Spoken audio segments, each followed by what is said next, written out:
All right, so welcome everyone. This is my next video for Module 3A, which is going to be reviewing and supplementing Chapter 6 of your textbook. And in this particular video, I'm going to talk about mnemonic devices.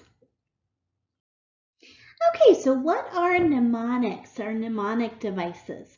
A mnemonic is basically any learning technique that aids in the encoding, storage, and retrieval of information in human memory. Right? So I'm sure all of you can think back on particular mnemonic devices that you learned even as early as elementary school. Right?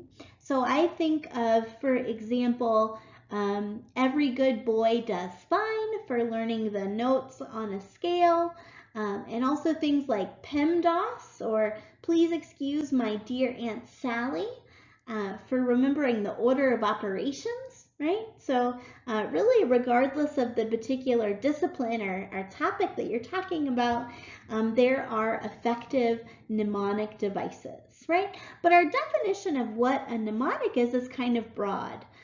So what I'm going to talk about in this video are what are the properties of the most effective mnemonic devices, and also what are some examples of some of the most effective mnemonic devices.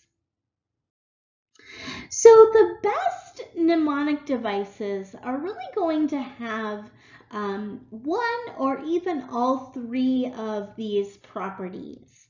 So as you guys saw in the textbook, one of the best strategies you can utilize to promote encoding of information into long-term memory is to incorporate mental imagery, right?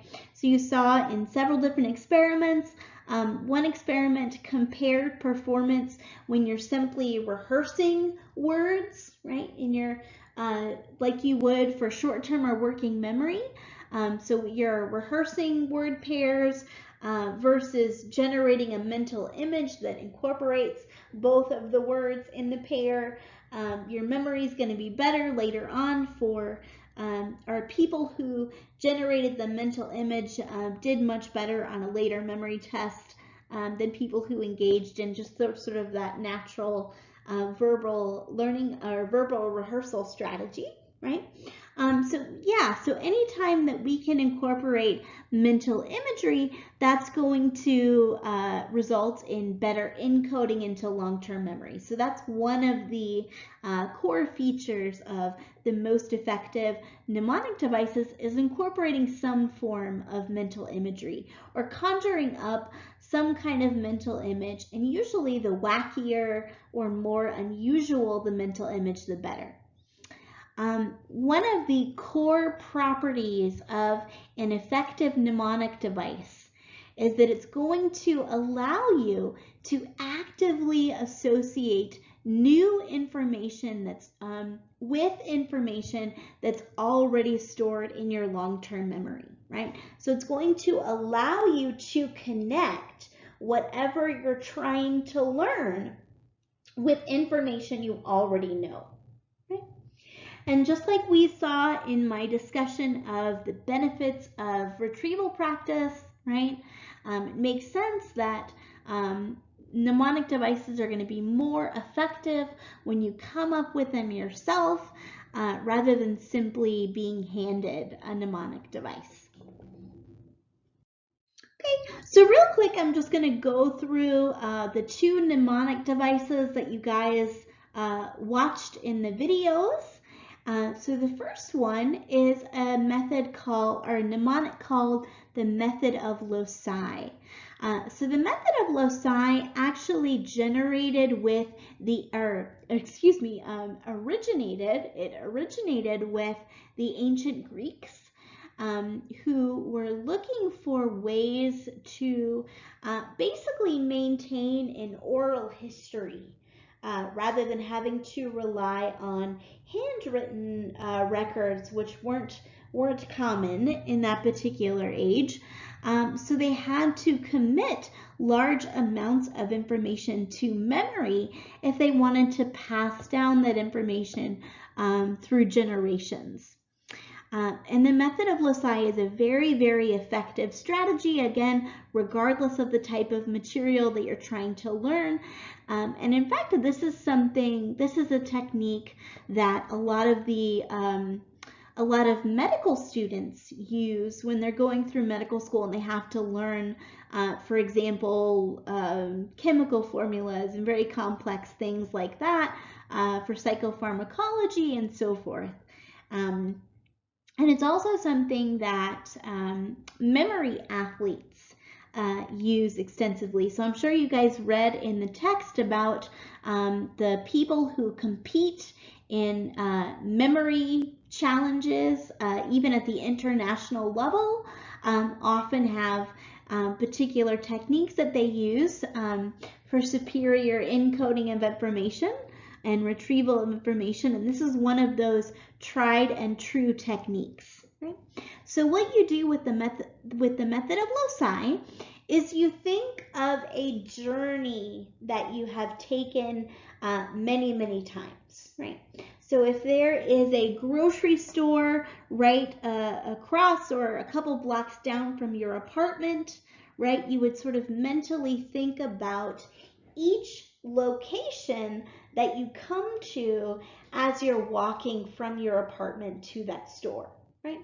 Or similarly, when we were all on campus, right, if you're a psychology major, you might, a journey that you might know well is the journey from your dorm room to Willett Science Center, right, our new psychology building. So if you wanted to use the method of loci, you would think about all of the stops or all of the locations that you would come to on your journey from your dorm room to the WSC. And as you come to each of those locations, or as you conjure them up in your mind, you should take a mental snapshot or a mental image that superimposes the particular item you're trying to learn onto the image of that particular location. Okay? So I have an example of how that might work here. And this is really handy for remembering something. Kind of the classic example that's used is remembering a recipe or a list of grocery items. Right? So imagine that you live in this apartment, and this is kind of a rendering of the floor plan, right? So you have your bedroom, and then you live with two other roommates. So what you would do is you would look at your recipe, and the first item is 2 eggs, right? So you might imagine the first location on your journey as you come into your apartment is the bathroom, right? So you might imagine if you have a light fixture in your bathroom, right? Maybe a lamp, you might imagine 2 eggs dangling from the lamp, right? Or maybe you might imagine 2 eggs sitting in your soap dish, right? And that's the mental image that you conjure up. And then next you come to your first roommate's bedroom, right? And so your second item is 2 cups of sugar, right? So maybe your roommate likes to swim, and you imagine him going for a swim in 2 very large cups of sugar. Or maybe he engages in a lot of weightlifting. Maybe he's an athlete, right? So you imagine him sitting on his weight bench, and instead of lifting weights, he's lifting up 2 very large, heavy cups of sugar, right? And then the third item on your list is a cup of milk. So maybe your second roommate, you imagine him with a big milk mustache. And so on. Maybe you imagine your living room sofa is a giant stick of butter, and maybe that your doorknob as you walk out of your apartment is a salt shaker instead of a doorknob, and so on, right? So again, the idea is you're using very sort of wacky, unusual mental images and those images allow you to make an association between the items on your list and a particular well-known location, right? So right away, we've got all three of our requirements for an effective mnemonic device checked off, right? You have generated this mnemonic device yourself, or this memory aid yourself, based on your experiences living in that apartment. You have created a mental image, and you have also, in that mental image creation, you have associated the new items in the recipe with existing knowledge about that particular location. Okay. My last example of an effective mnemonic device is the peg word mnemonic, right? So with this particular mnemonic, you have two pegs, right, as they're called, and those pegs are basically going to provide a scaffold or a structure on which you can associate the new information you're trying to learn, right? So the first peg is just a list of numbers, which hopefully all of us, even before entering preschool, we know how to count to 10, right? So that's something that is very, very well learned and very accessible to us without any additional studying or that we have to do. So we start, peg 1 is just numbers from 1 to 10. Peg 2 is a rhyming word, right? So there is some encoding or active studying that we have to do, but not much, right? Because rhyming, again, is going to take advantage of that existing scaffold or peg that we have. So in no time at all, we can learn 1 is a bun, 2 is a shoe, 3 is a tree, 4 is a door, etc. So those are our two pegs on which we are going to hang, if you will, the new information, right? So as you guys saw in the video, if we're trying to learn lamp, we can imagine a lamp heating a bun. If we're trying to remember the word, I forget what the word in the video was, but if we're trying to remember fire for number 3, and 3 is a tree, we'd imagine the tree on fire, etc. So again, it includes all of the components here because we have information that's already associated, or that's already in our long-term memory being associated with new information.